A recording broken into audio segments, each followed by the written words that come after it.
And so that leads into this week's Beyond the Barometer. So this is a question maybe some folks have thought about. Why is it when the temperatures are above freezing, we're still getting snow instead of rain? Well, the answer may be pretty simple depending on, what your thought process is. It typically is the reason for that is as you go up in altitude, the temperatures decrease. So when the snowflake forms in the clouds above us, typically the temperature is below freezing, and it's going to fall through freezing temperatures. And when it hits the above freezing temperatures, it doesn't necessarily melt right away. And you can compare this to running water versus standing water, whereas running water takes a lot more to freeze compared to standing water. When the snowflake's falling, it takes a lot more energy to melt.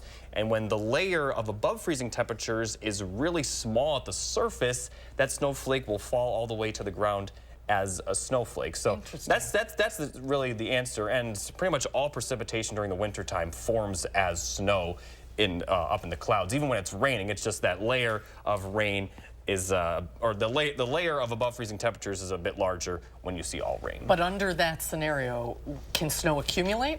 Well, yeah. I mean, if the snowflake hits the ground and continues to hit the ground as a snowflake, it will eventually cause the ground temperature to match freezing. So here's a look at some simple bullet points as to what is needed for this scenario to occur. So falling temperatures as you go up in the atmosphere, and a fairly small layer of temperatures above freezing near the surface. And the other thing to point out is when you have a snowflake, you have this process called evaporated cooling, which keeps a very small pocket of air around the snowflake a bit colder than the rest of the air.